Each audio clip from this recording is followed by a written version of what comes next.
Hey everybody, my name is Sharon Quinn and I'm also known as the original runway diva, and you are watching Model Behavior. Class is officially in session. My guest lecturer today is a photographer with art in his veins. Jose Pagan's primary goal is to share his vision with all who want to bear witness, and he invites us all to immerse ourselves in the world of Jose Pagan photography. Welcome, Jose Pagan, to Model Behavior. Thank you. How are you today? Thank you for joining us. Thank you for having me.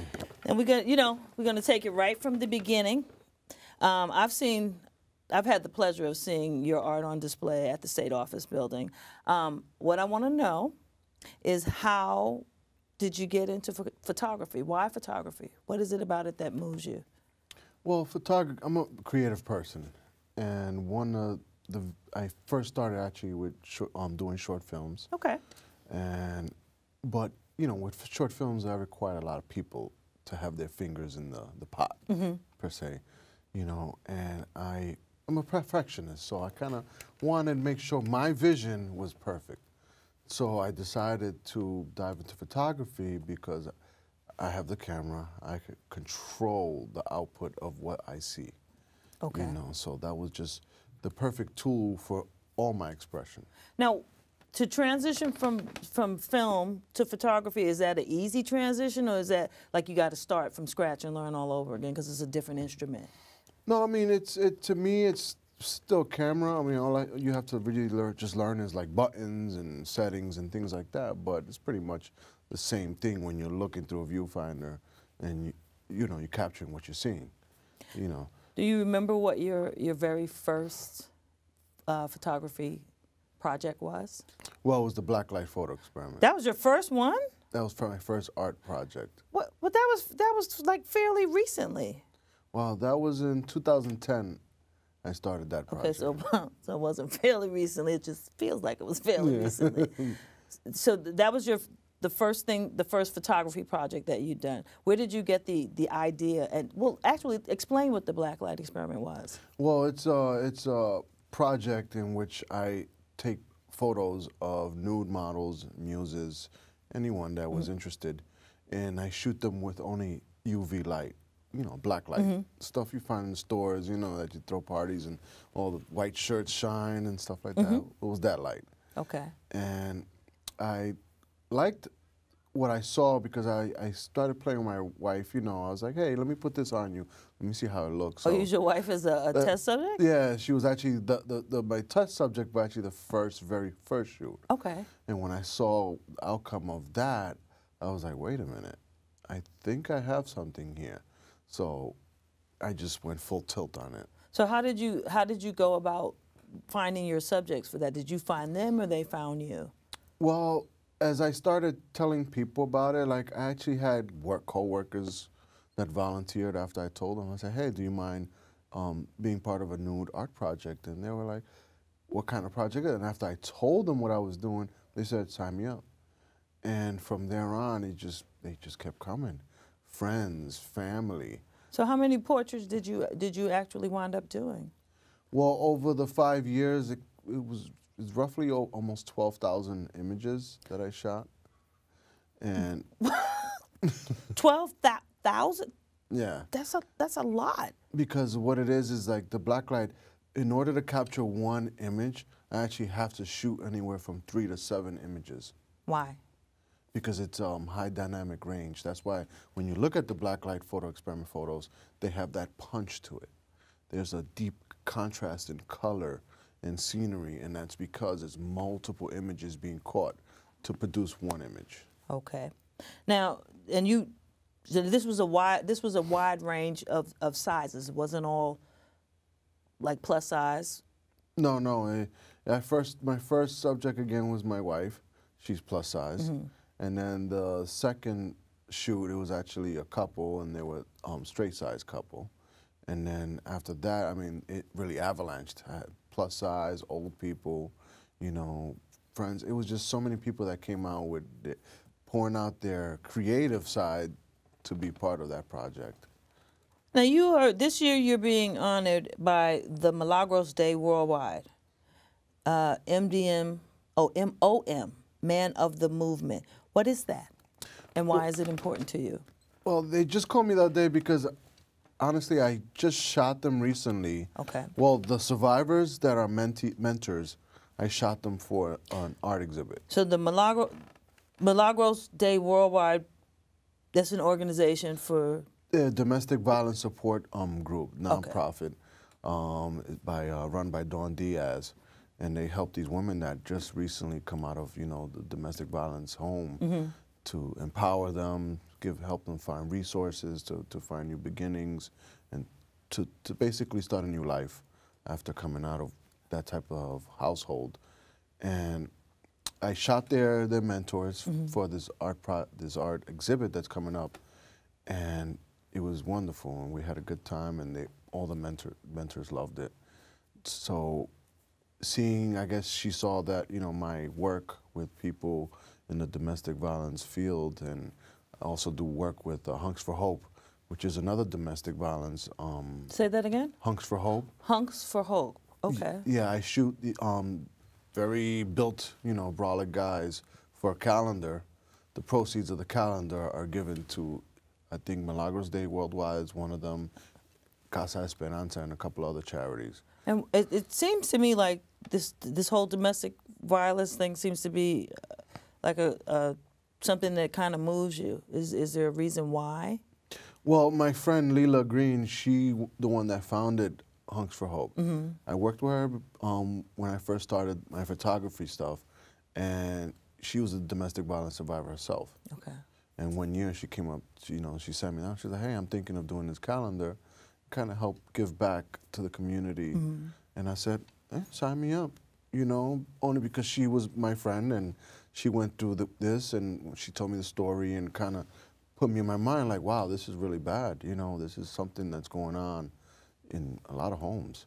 Yeah. And I said, let me be part of it and make some great images and, something that people could have put on the wall, but at the end of the day, the money goes to people that need it. Okay. Now, you studied physical education at CUNY. We talked off camera, so now I understand that you were leaning towards sports management. Yeah, no, sports medicine. Medicine? Yeah, that's when I was in Brockport. When I left Brockport, I came down here. I said, you know what, let me just go into physical education. I figure, I played football in high school. I was a very fit guy. Maybe I could teach the kids gym class and stuff like that. And I think it was like a year into my course, I had to do the internships. And it was a high school, actually a public school on 147th in Amsterdam, and myself and people from the class, we got in there, I looked around, and they closed the door to the gym, all the kids came in screaming and yelling. I looked at the ceiling, I looked at the walls, and I said, I can't do this.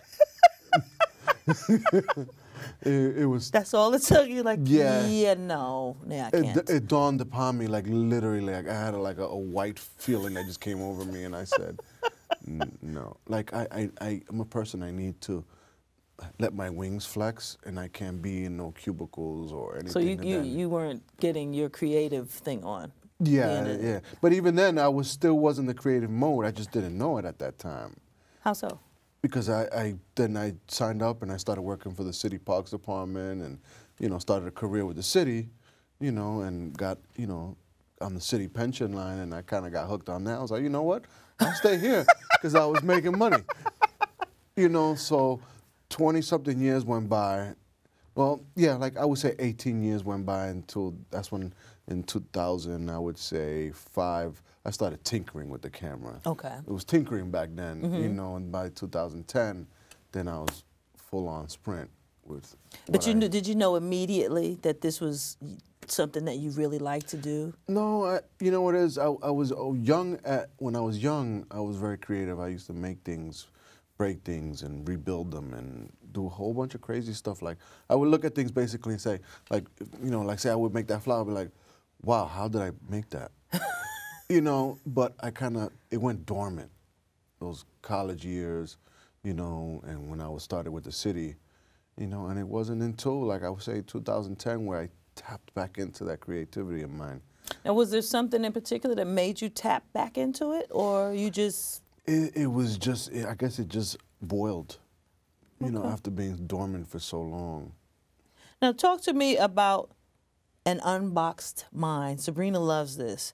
So what is the definition of an unboxed mind to you? Well, actually, that came from my friend. She did a blog, Okay. Nicole Flores, and her thing is exponential curve, and she did a blacklight shoot with me. Okay. You know, so I brought her in, and she got the full experience. You know, body painting, everything. We did some really fun stuff, and she was like, "Oh, I gotta write this blog about you." She was like, "Your mind is so unboxed." You know. Well, that's a compliment. Yeah, yeah, and you know, and I was like, "Oh, thanks," you know, because that's why I kind of like living out of the box, you know, with everything. So that means that you have an open mind and no barriers to or you're not boxed in as your thinking goes. Yeah, that's what it means. Yeah, yeah. Like there's no rules and there's no physics applied to my art. Okay. Creator by blood, an innate perception mixed with the purest sense of art supersedes the formal education experience, allowing no structured limits on what art is. That's your quote, right? No, that's actually Nicole. She wrote that about the experience and what she saw in me during that Blacklight session we had. That's kind of deep, though. That's nice. All right, I thought that this was your words. No. All right, let's talk about Under Wraps Agency. This is is this a new agency? I've never heard of this. You're the head photographer, and this is a Muslim-based agency? No, at first it was kind of Muslim, but it's actually more now modest modeling agency, meaning, you know, she has Jewish models, Muslim, you know, Christian models that just don't model very sexy. You know, everything is modest, you know, sleeves, no cleavage, you know, skirts that are not too high. Okay. You know, so she'll market those models to clients who want modest models. And there is a market for that, yes. Obviously. Yeah, yeah. But she does, you know, she branches out with a lot of stuff with the agency. You know, she also does creative direction for, you know, designers or any other businesses that need photo shoots done. And sometimes she'll bring in those models to help, you know, push their line. I have a friend who actually she designs clothing for Muslim women.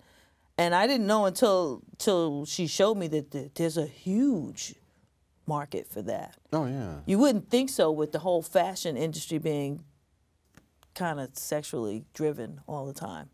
Oh, yeah, that's why the big companies now are starting to jump on. Are they really? The Muslim fashion, yeah. Okay. Now, the plus-size industry, you're very popular, and you've shot lyrics, you've shot a lot of the big names in the plus-size industry. Why do you feel that it's important to be involved in the plus-size fashion world? Well, I believe it's important to have your hands in. If you're a photographer, I think it's important to be versed in all sizes, all shapes, all colors of people. Okay. You know, and like when I started the project, like there was no like, oh, I'm not gonna shoot this type of person, or I'm not gonna do this. Like, if you're interesting, you're interesting. And like, it's regardless of whether you're a size 2 or a size 22, you know? So I guess people in the industry, when they saw me capture the plus models, you know, in my art like that, they were like, well, how can he do in fashion? If you could do that in art, maybe he could do that in fashion. You know, like one of the first magazines I really started working with was Design Original. Okay. It was a starter from Cali. And she was like, oh, I love your art, you know, but you want to shoot with us? You know, you'll be our East Coast, you know, photographer, and you head up that end. And I was like, sure. You know, I got a lot of my kind of editorial practice with them, which was kind of good because it fast-tracked me into how the industry works. That brings up a really good question for me, because I know that as a model, there are several ways you can get in. You can do commercial print, you can do fit, you can do editorial. Now, can a photographer do all those different types of photography, or is it something that you, because I know editorial is really different from commercial print. Yeah. So can all photographers do both types of fashion photography, or is like editor? I guess I'm asking, is it a gift? Well, I could do them. I mean, there's some photographers that might be awesome with commercial shots and then just have no clue when it comes to editorial. They just won't probably have that feeling to tell the story. And editorial is about, well, photography in general is about telling a story, right? Yeah, but I mean, commercial, like, you know, just like I say, econ shot, you know, where you just, you know, standing there just to show off the clothing. I mean, there's not really a lot of maybe creativity as far as, because it's just a straight on, front, back, side maybe, you know, and that's it. Now, editorial, you have to tell a story with the shot and things of that nature. I mean, I'm comfortable with a vast array of subjects. Okay. You know, and if I don't know something, I learn it. That's a good, that's a good way to be. You know, like my product photography. Like, again, I didn't have a mentor. I didn't go to school for this, for as far as photography-wise. You know, how to run the business, how to, you know, manage it, equipment, things of that nature. I learned it all on my own. Let's talk about the business piece. I'm glad you brought that up.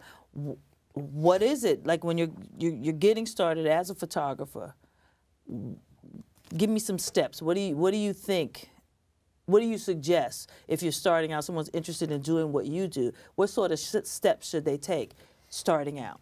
Well, when you're first starting out, like, and you have nothing to show, and I believe friends, family, start out, you know, just to practice, you know, iron out the kinks as far as technique, find your style. A lot of times you have to find your style like that. And what's a good camera to start out with? Say you don't have, like you can't afford top of the line. It's any camera, actually. I mean, if you're dead broken, you literally have no money to buy any camera, but you got a nice phone, use your phone, start practicing. Because I tell people it's not the camera, it's your actual eye. It's how you perceive the world. If you perceive it in an interesting way, that's what people like. If you perceive it in an interesting way. Because, you know, people when they hire me, they're like, you know, they're coming up, like I said, with the client today, coming up from Virginia. They're not coming up here because of my camera's cool. They're coming up here because the way I wield it, you know, and there's been shoots, I've shot short films with my phone on the spot, and we just shoot it. And I don't tell anybody it's shot on the phone. They just look at it, they like it, and that was it. Well, what kind of phone do you have? It was just an iPhone. Okay, so you're telling me it doesn't matter what camera you have. It's about what you're able to see through the lens. Yeah, it's really, really about that. It's really about what you're capturing. So if you have an old camera that's just like 5 megapixels, but that's all you have for the time being, hey, charge some batteries, go out, practice, practice, practice. And you should start off just shooting whatever seems to be interesting to you. Yeah, yeah. If it's a hydrant, if it's a can, the way it's sitting on the sidewalk, whatever's interesting and whatever you find interesting, just capture it. You know, there's bound to be somebody that says, you know what, I like that. Okay. And you brought up mentoring, and because you brought that up, and we talked about that before the cameras rolled as well, and I told you what my issues are about mentoring and why I don't really do it anymore. Now, you've had mentors, and you have a mentor now. You have someone that you're mentoring, like an intern? Yeah. How do you go about finding interns? What do you look for? And how has that experience been for you? Well, most of the time, maybe there was a couple times I've looked for one, but for the most part, it's when I run into somebody and they see what I'm doing, and they say, hey, do you need an assistant? You know, or an intern or anybody, you know, I'll help you out. And I'm like, sure.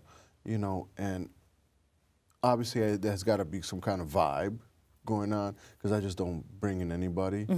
I've run in people in the past, and they've been, I would say, shady, and, you know, and they just try to steal ideas or try to copy and clone me, you know, which I found flattering afterwards. People sat down with me and say, hey, Jose, don't worry about it. You know, you should be flattered that they want to copy. So they work with you, they intern with you, and then they go and try to shoot the same stuff that that's stupid. Yeah, they don't find their own style. It's like, you know, like when when I first started, I was like, I want to do some fun stuff, but I looked at other people's work, but I never said, oh, you know what, I want to do exactly that. I said maybe I'll remix it.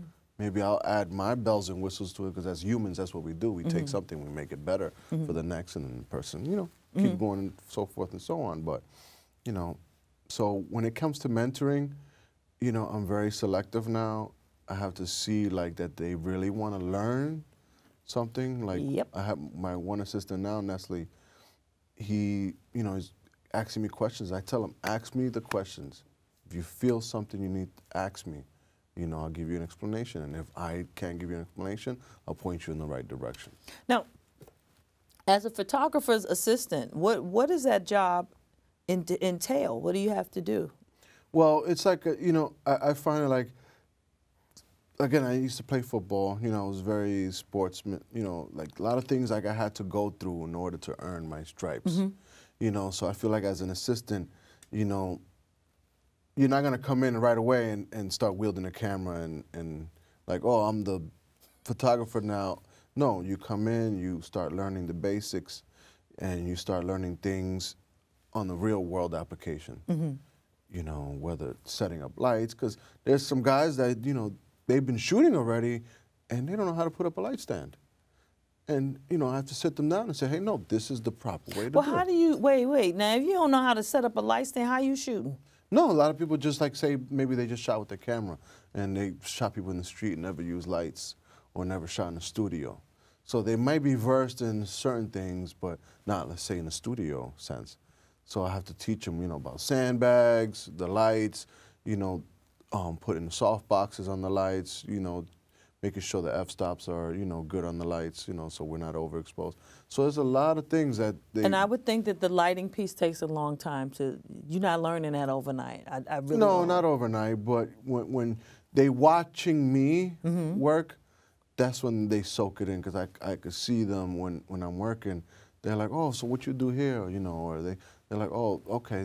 And I always believe that by looking, you get to pick up some habits and understand the dynamics of a studio or a working set. And you prefer that they be hands-on and ask questions, and because that says to you that they want what they say they want. Yeah, exactly. So, all right, give me an example of someone besides the shiesty one, a bad experience with an intern.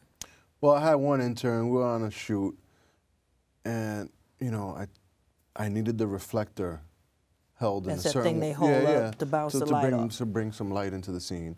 And it was an important shot. I had the model on a rock, and I turned around because they would call me, Jose, Jose, and I'm like, what's up? They're like, when am I gonna shoot?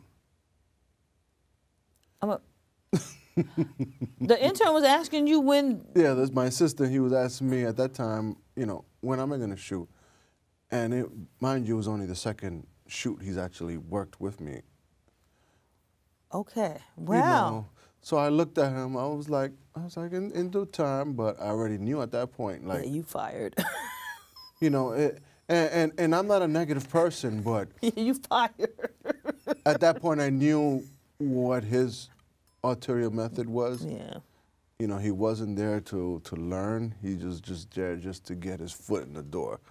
And then run past. And that happens a lot, doesn't it? Because I see that with models. Yeah, you fired. Sorry, I don't have time. So what? I'm gonna ask. And it sounds like a stupid question to me, but I want to know, what is beautiful to you? Because beautiful is different to so many different. It's different things to different people. What is beautiful to you? You see, that's a hard question, because there's so many things that are beautiful to me. You know, I walk down the street, I see beautiful things. Well, what do you find? What do you see beauty in? As far as people, or like. Period. In inanimate subjects, I mean. Let me shape it better for you. What's the thing that makes you pick up your camera and say, "Oh man, I got to capture this"? That's the hard thing. Like, it could be anything at any moment. Did you see something of beauty today when you came in here? Yeah, I saw you. I really wasn't trying to set him up to make him say that. but I'll take that. Thank you very much. You're welcome.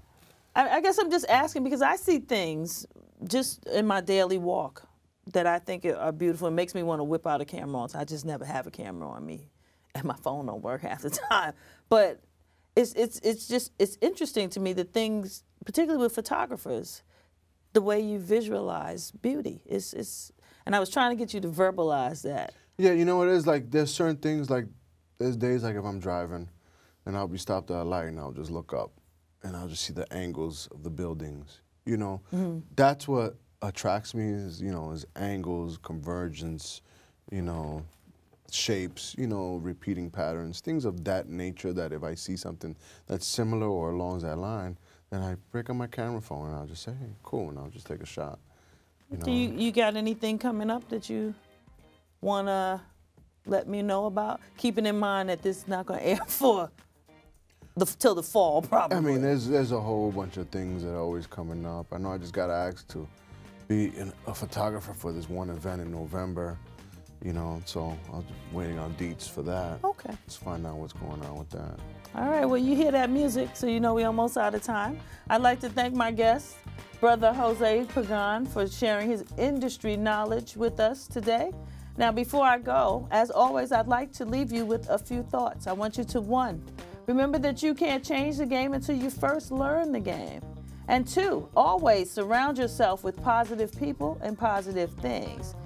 3, do what you love and love what you do. And lastly, always be who you are, but be who you are tastefully. Always have some class about yourself. Now, don't forget to like us on Facebook, follow us on Instagram, Twitter, and Pinterest. And if you missed an episode of Model Behavior, don't forget to check out our YouTube channel. Just Google Model Behavior with Sharon Quinn, and all of the previous episodes will come up. Thanks for watching, and I'll see you guys next week. Bye, y'all.